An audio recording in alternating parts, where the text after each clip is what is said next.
Hello friends. आज मैं solve करने जा रहा हूँ sample paper term 1 science class 10th का।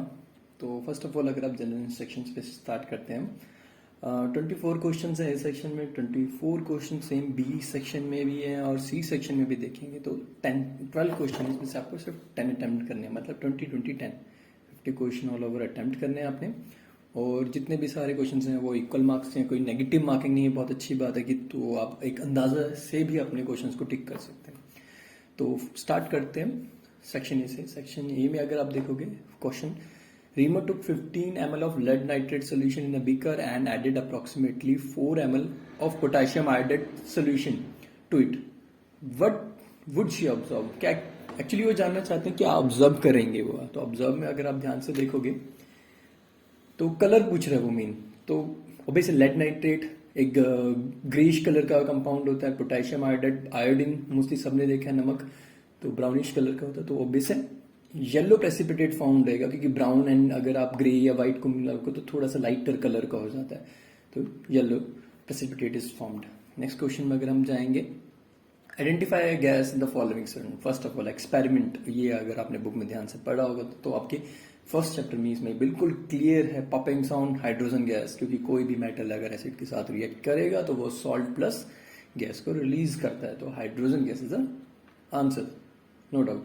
Next, metal and CL, again metal किसी एसिड के साथ रिएक्ट करेगा तो सॉल्ट एंड कोई गैस रिलीज करता है, that is in hydrogen gas. तो फर्स्ट ऑफ ऑल कॉपर जो है कह रहा है कि गैस इवॉल्व करता है, नहीं, कॉपर गैस इवॉल्व नहीं करता एसिड के साथ रिएक्ट करने में, लेकिन आयरन एंड जिंक रिलीज करता है, मैग्नीशियम भी रिलीज करता है, बट नो लिखे होने की वजह से हम उसमें आंसर नहीं देख सकते। तो हमारा ऑप्शन आएगा सेकंड एंड फोर्थ, जिसमें आयरन को रिएक्ट करवाओ जिंक, और जिंक तो अभी जस्ट ऊपर जो सेकंड क्वेश्चन में भी शो किया है कि गैस रिलीज कर रहा है। So the answer is D, that is iron and zinc. Next, balancing the equation. Balancing equation में बस आपने ये देखना है कि रिएक्टेंट एंड प्रोडक्ट साइड में सारे केमिकल बैलेंस है कि नहीं है। तो अब हम स्टार्टिंग से शुरू करते हैं। Fe वहां पे सिंगल है, यहाँ 3 है, फर्स्ट तो हो नहीं सकता। सेकंड में बी में अगर आप ऑप्शन देखोगे Fe3 है और Fe3O4H2। अगर आप ध्यान से देखो यहाँ पर सारे बैलेंस है, हाइड्रोजन 8 है, ऑक्सीजन 4 है, तो सेकंड आपका आंसर बनता है। लेकिन बाकियों में अगर आप देखोगे, सी में देखोगे हाइड्रोजन बैलेंस नहीं है, राइट, एंड अगर डी में देखोगे आप वहां पर तो हाइड्रोजन अगेन बैलेंस नहीं है।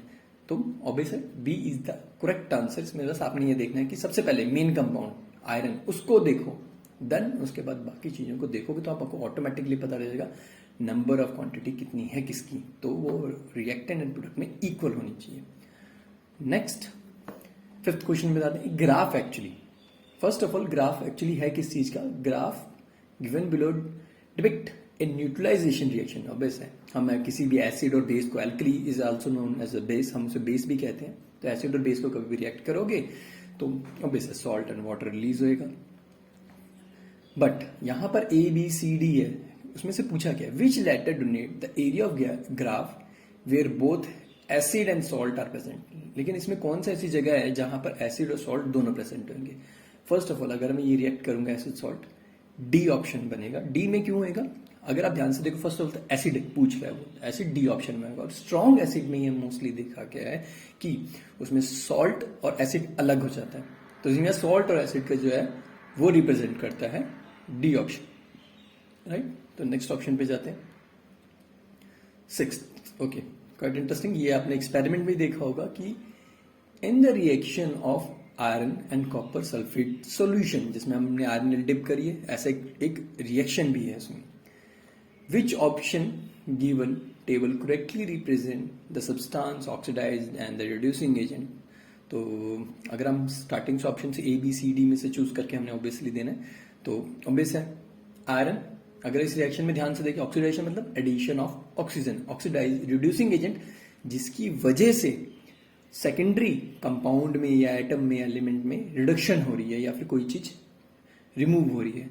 तो अगर आप फर्स्ट ऑप्शन देखोगे आयरन, आयरन में से अगर आप देखोगे वो प्रोडक्ट के जब बनेगा तो उसमें ऑक्सीजन ऐड हो रहा है, ऑब्वियस है फर्स्ट वाला ऑक्सीडेशन रिएक्शन। देन अगर वही चीज आप देखोगे सेकंड वाले में, iron is reducing agent, no doubt iron की वजह से कॉपर में से कॉपर सल्फेट जो है सल्फेट, अगर आप देखोगे सल्फेट एंड ऑक्सीजन वो रिमूव हो रहा है, तो ऑब्वियस है वो रिड्यूसिंग एजेंट बन जाता है। तो फर्स्ट ऑप्शन तो नो डाउट बिल्कुल करेक्ट है। बाकी क्यों नहीं है? क्योंकि यहाँ पर रिड्यूसिंग एजेंट देखोगे FeSO4 is a reducing agent, तो रिड्यूसिंग एजेंट बन ही नहीं सकता क्योंकि उसके पास खुद एक ऑक्सीजन है। वो किसी के लिए ऑक्सीडाइजिंग एजेंट जरूर बन सकता है लेकिन रिड्यूसिंग एजेंट नहीं बनेगा। कॉपर में भी देखेंगे एंड Fe में देखेंगे, कॉपर के साथ अगर आप देखोगे रिडक्शन हो रही है तो वो ऑक्सीडेशन नहीं हो सकती। और अगर आप देखोगे हाँ ऑक्सीडाइजिंग एजेंट बन सकता है कॉपर आयरन के लिए, लेकिन ऑक्सीडाइज नहीं, क्योंकि जब ऑक्सीडाइज जो भी देखोगे सब्सटेंस तो वो प्रोडक्ट की साइड में होना चाहिए, रिएक्टेंट की साइड में नहीं होना चाहिए। So the correct answer is A, this is iron and iron. Next, the chemical reaction between copper and oxygen, no doubt combination copper oxide, copper के ऊपर ऑक्सीजन की लेयर चढ़ जाती है तो हम उसे कहते हैं कॉपर ऑक्साइड या oxides, right. First answer is C, combination. Next, which of the given option correctly represent the parent acid and base of calcium carbonate? First of all, calcium carbonate अगर हम देखेंगे तो एक हमारा बेस है जो अगर वाटर करता है एक एसिड क्या कहते हैं हीट प्रोड्यूस करता है, एक्सोथर्मिक रिएक्शन भी कह सकते हैं। तो इसके parent acid and base find out करना है, राइट। तो कैल्शियम कार्बोनेट को अगर मुझे रिएक्ट करवाना पड़ता है तो उसके लिए मुझे ऑब्वियसली कार्बन चाहिए, कार्बोनेट बनेगा तो कार्बन चाहिए। तो अगर आप फर्स्ट में देखोगे तो HCl कार्बन नहीं है और ऑब्वियसली बेस में NaOH कार्बन दोनों में नहीं है, तो कैल्शियम कार्बोनेट के लिए कार्बन होना जरूरी था। बी ऑप्शन में अगर आप देखोगे नो डाउट कार्बोनेट भी है यहाँ पर और कैल्शियम भी है, तो कैल्शियम कार्बोनेट यहाँ से बन सकता है। अगर आप सी ऑप्शन में देखोगे फर्स्ट ऑफ ऑल कैल्शियम तो है, कार्बन नहीं है। अगर आप डी ऑप्शन देखोगे सल्फ्यूरिक एसिड H2SO4 कैल्शियम है, कार्बन नहीं। तो इस तरीके से भी आप देख सकते हो। नॉर्मली आपको ये कैल्शियम एंड कार्बोनेट की एक रिएक्शन है वो भी याद करनी पड़ेगी, बट मैं उस पर नहीं जा रहा हूँ। आपको नॉर्मल प्रोडिक्ट करके भी आप इसे आंसर दे सकते हो कि कार्बन एंड कैल्शियम सिर्फ बी ऑप्शन है, बाकी तीनों में तो है ही नहीं, तो option is B. Next, 9th, how will you protect yourself from the heat generated by diluting concentrated acid? ओ, ये चीज हम मोस्टली घर में भी अगर आप फॉलो करो, ये चीज जानना जरूरी है हमारे लिए कि हम किस तरह से एसिड और वाटर के साथ रिएक्ट करते हैं। नॉर्मली अगर आप देखोगे by adding acid to water with constant string का मतलब एक रिदम बना के उसे डालना है। ऐसा नहीं है कि आपने एकदम से उड़ेल दिया तब भी वो स्प्लैश करेगा। जैसे हम एकदम से किसी भी कुकर का ढक्कन या पतीले का ढक्कन खोलते हैं, उसमें हीट एकदम से स्प्लैश करती है, तो वैसे ही एसिड वाटर के साथ ही डालना चाहिए। वाटर को एसिड में डालोगे एकदम से रिएक्शन आएगी और वो हीट बन जाएगी एक्सोथर्मिक रिएक्शन को, जिससे वो स्प्लैश हो सकता है, आपके ऊपर कर सकता है, क्वाइट हैजार्डस।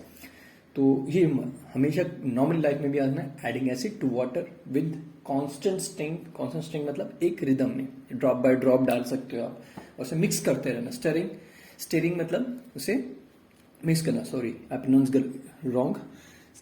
स्टरिंग मतलब उसे हिलाते रहना कि वो प्रॉपर्ली डिजोल्व होता है, एक ही जगह कॉन्सेंट्रेशन ना बढ़े। तो ये भी पढ़ रखा है हमने। Then 10th, why is it important to balance a skeletal chemical equation? मतलब हमें केमिकल इक्वेशन बैलेंस करने की क्यों जरूरत पड़ती है फर्स्ट ऑफ ऑल? तो अगर आप ये देखेंगे तो ऑब्वियस है, अगर हमें स्केलेटल केमिकल इक्वेशन को अगर हम बैलेंस नहीं करेंगे तो हमारे कंपाउंड नहीं बनेंगे तो ऑब्वियस है हमारी रिएक्शन तो प्रॉपर होगी नहीं, और अगर रिएक्शन प्रॉपर नहीं होगी तो हमारे मासेस नहीं होंगे। तो अगर हमारे मासेस नहीं होंगे, देखो कोई भी चीज अगर हमारे अर्थ में है तो वो एक इक्वल क्वांटिटी में है, उसका मास इक्वल रहेगा। जितना आप आटे में पानी डालोगे उसका वेट उतना ही होगा गूंदने के बाद जितना होना चाहिए।